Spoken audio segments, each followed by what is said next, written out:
Hello, welcome to Pop Along RC, the RC car channel dedicated to RC car racing, and today I'm talking to you about one of my favourite RC cars. Now, over on this side, we have the Team Associated RB10, ready to run, entry-level car, which has now been discontinued, which was quite upsetting for me actually, because I've been a bit of an ambassador for this car on the channel since we first got hold of one. We've taken these racing. I actually raced this in the YouTuber race, the first one we did against Tom Lee RC, Kevin Talbot, RC Kicks, and it did really well on the track. Now, I've really got on with the car. I really enjoyed driving it. There's one thing that's letting it down, and that is the aesthetic. Okay, I'm not a fan of this shell, and I think it would look much nicer if it had the rear cab shell. So, when Team Associated announced this car on this side, I was extremely happy. This is the RB10 Retro, and basically all the components on this can be transferred over to this one. There is a video of how to do that on the channel. And the main difference is this comes with a lovely blue anodized chassis. So obviously this has got the blue chassis and it's got a lovely looking shell. Now then, as it's so compatible, the quick fix would be wait for Team Associated to release the RB10 Retro shells and put them on this car here. And that's exactly what we're going to do today. So, first things first, I'm going to take the pin out and take off the rear wing, and then I'm going to place this rear wing on there like so, which I've already cut out. I think I need to just ream this one out a little bit more, so you can get a little reamer tool like this, which is nice and sharp, and you just pop it in the hole, give it a little twist to make that hole a little bit bigger. Beautiful.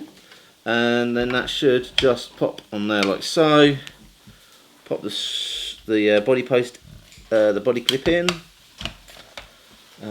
There's the other one over there.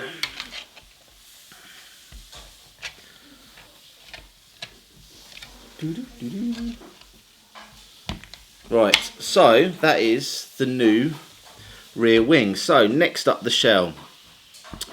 In terms of the shell, the rear cab is obviously higher at the back than this one here, and there is a slightly different body post on this chassis. However, one way to get around it, which is what I'm going to show you today, is doing what I've done on this car. Now this car, you'll probably be able to hear it. There you go, there's a little bit of Velcro that we put on the inside of the shell, and we apply Velcro to the outside of the chassis, so I don't actually use the body posts or the pins. So therefore, if we take the shell, now this is the one off of my RB10 Retro, that's got some Velcro on the inside, which hopefully you can see there, that will now slide straight on and clip in place. So there we have an RB10 Retro, simply by changing the shell and the rear wing.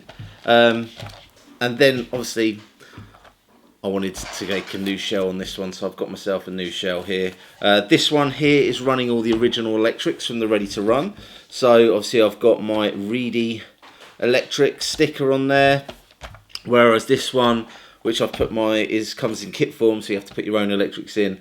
I've got my Hobby Wing stickers because I'm running Hobby Wing in there.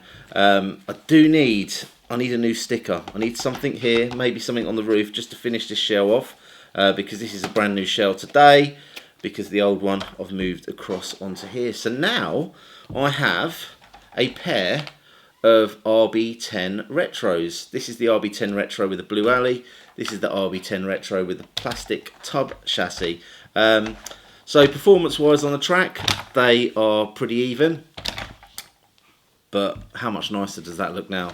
So anyone out there who's got an RB10 and they want to make this modification, you might have done what I did and thought to yourself, I'll go to the shop where they sell the RB10s. And then what I'll do is I'll go down and look at all the spares and wait for them to bring out the RB10 retro shell. Didn't happen. Couldn't find it anywhere. So I went back to the manual, and in the manual for the build of this, there's a little number next to the shell. So I typed that in, and actually this is just a normal Viper shell that you can get from most shops, and obviously this is the world's rear wing. So it's been out there all along, guys. I just missed it. So if I had known and actually read the manual a little bit sooner, I would have done this conversion in the first series of videos. But anyway, RB10 retros, I've got a couple there. We're going to take them to the track very soon. So if you like the channel, like what we're doing, like, subscribe, hit the old ding dong bell, and hopefully I'll see you trackside soon.